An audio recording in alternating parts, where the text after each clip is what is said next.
साल 5 साल और अब क्रूर रूप धारण करना पड़ेगा। एक दो की टांग बाह मुँह काटनी पड़ेगी इन काम को करने वालों को।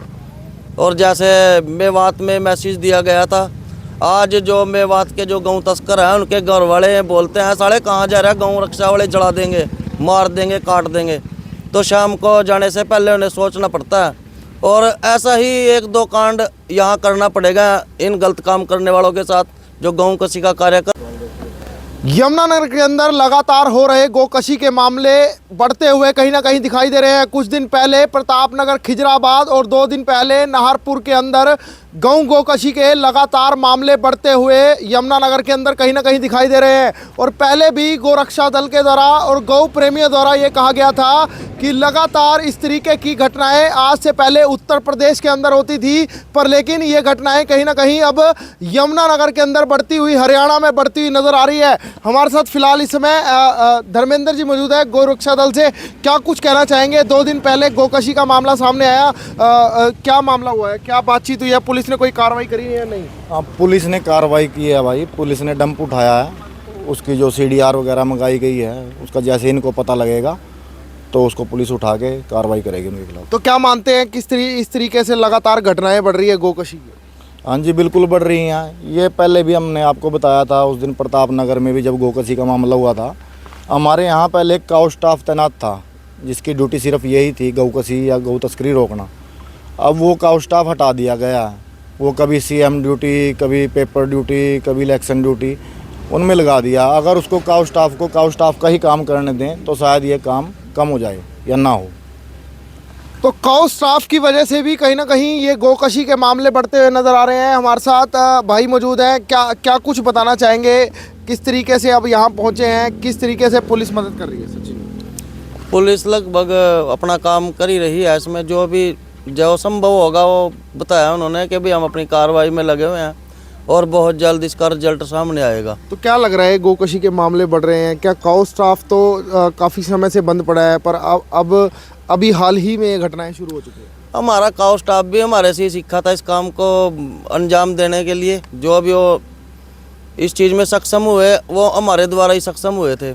हमारा काउ स्टाफ हमारे द्वारा कार्रवाई करने पर या हमारे साथ रहने पर इतना सक्षम हो गया था कि पूरे हरियाणा से जहाँ भी ADGP वी कामराज जी ने काउ स्टाफ बनाए थे पूरे हरियाणा में, तो वो इस चीज़ को कैप्चर करने के लिए यहाँ एक ट्रेनिंग सेंटर खोल चुका था जो काफ़ी ज़िलों में कार्रवाई हुई थी उसके बाद।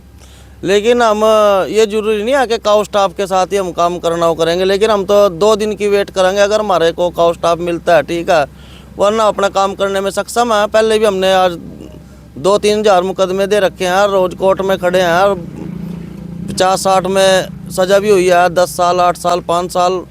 और अब क्रूर रूप धारण करना पड़ेगा, एक दो की टांग बाह मुँह काटनी पड़ेगी इन काम को करने वालों को।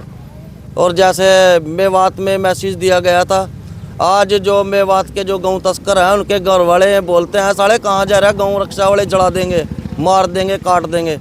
तो शाम को जाने से पहले उन्हें सोचना पड़ता है। और ऐसा ही एक दो कांड यहाँ करना पड़ेगा इन गलत काम करने वालों के साथ जो गौ कसी का कार्य कर रहे हैं।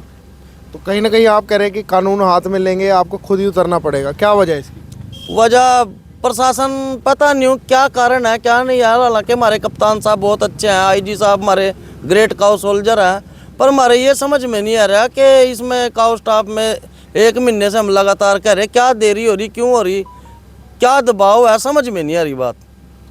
क्या कुछ अपील करना चाहेंगे आप कि गोकशी को रोकने के लिए? क्या कुछ आम जन से अपील? जो हमारे गौ भक्त है वो मेरी बात पे गौर करें। जो भी व्यक्ति गौओं को बेसहारा छोड़ता है या ये डेयरी वाले हैं जो गौएं लेके आते हैं बाहर से कहीं से और ये उन गौओं के बच्चों को सड़कों पे छोड़ देते हैं और गायों को दूध के लिए अंदर डेयरी में बांट लेते हैं, हम उनको भी 2 दिन का अल्टीमेटम दे रहे भाई, जिसकी भी जो भी चाहे वो शहरवासी है कोई भी है सड़कों पे अपना गौवंश ना छोड़े।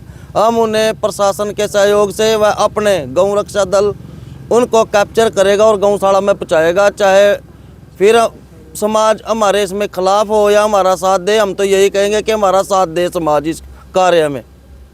तो देख सकते हैं अब वही बात कह दी है कि अगर पुलिस सक्षम नहीं है तो गौ रक्षा दल सक्षम है, और इसमें लगातार यही बात की जा रही है। अगर पुलिस इसको अंजाम नहीं देती या कोई काउ स्टाफ नहीं बनाया जाता तो गौ रक्षा दल के जो सोल्जर्स हैं वो यहाँ पर ये बात कहते हुए दिखाई दे रहे हैं कि जल्द से जल्द जो है वो इस काम को अंजाम देंगे और खुद धरातल पर उतरकर इसको गौकशी को फिलहाल रोकने का सिलसिला यहाँ पर जारी रहेगा, क्योंकि लगातार गौकशी के मामले जिला यमुनानगर में पहले प्रतापनगर और अब नाहरपुर के अंदर ये जो है दूसरा तीसरा मामला है। लगातार इसकी शुरुआत होती हुई कहीं ना कहीं दिखाई दे रही है। तो पुलिस से फिलहाल एक बार बातचीत ज़रूर कर लेते हैं, क्या कुछ कहते हैं इस पूरे मामले को लेकर।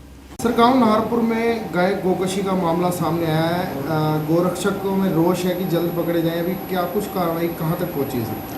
हमें 11 तारीख को एक सूचना मिली थी कि कुछ गांव के खेतों में कुछ गाय के अवशेष मिले थे। हमने तुरंत उसमें एफआईआर कर दी थी, और जो एफआईआर की है वो अननोन लोगों के खिलाफ की है। इसमें पुलिस अपनी कार्रवाई कर रही है। जल्दी ही हम जो भी इसके जिन्होंने भी ये गलत काम किया है उसे जल्दी सलाखों के पीछे सर, क्या अपील करना चाहेंगे सर आसपास के लोगों से, ग्रामीणों से, क्या अपील करना चाहेंगे? मैं गांव वालों से भी और जो भी आमजन लोग हैं उन्हें एक ही अपील करूंगा कि कोई भी ऐसा लोग जो ऐसा कार्य कर रहे हैं, गौ तस्करी कर रहे हैं या कोई कसी कर रहे हैं, तो उसकी सूचना तुरंत पुलिस को दी जाए। मेरे मोबाइल नंबर पे दी जाए या हमारे कंट्रोल में दी जाए या फिर 112 भी दी जाए।